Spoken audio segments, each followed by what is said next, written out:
গাজায় ইসরায়েলি হামলায় নিহত ৭০,০০০ ছাড়িয়েছে। যুক্তরাষ্ট্রের মধ্যস্থতায় হামাসের সঙ্গে যুদ্ধবিরতি চুক্তি হলেও ইসরায়েল তা উপেক্ষা করে অব্যাহতভাবে হামলা চালাচ্ছে। ফলে হতাহতের সংখ্যা নতুন মাইলফলক স্পর্শ করেছে। শনিবার সকালে খান ইউনিসের বানি সুহেলায় ইসরায়েলি ড্রোন হামলায় 2 ফিলিস্তিনি শিশু নিহত হয়। প্রত্যক্ষদর্শীরা জানান, আল ফারাবি স্কুলের কাছে বেসামরিক মানুষের উপর ড্রোন থেকে বোমা নিক্ষেপ করা হয়। গুরুতর আহত অবস্থায় নাসের মেডিকেল কমপ্লেক্সে নেওয়ার পর তারা মৃত্যুবরণ করে।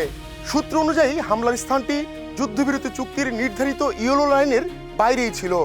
শনিবার গাজার বিভিন্ন এলাকায় স্থল, নৌ ও আকাশ এই 3 দিক থেকেই ইসরায়েলের হামলা অব্যাহত রয়েছে।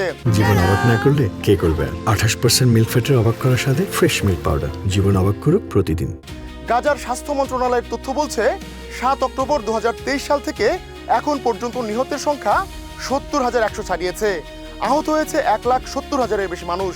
গাজার সরকারি মিডিয়া অফিস জানায়, যুদ্ধবিরতি শুরুর পরও ইসরায়েলের 535টি লঙ্ঘন নথিভুক্ত হয়েছে। মানবিক পরিস্থিতি চরম অবনতির দিকে।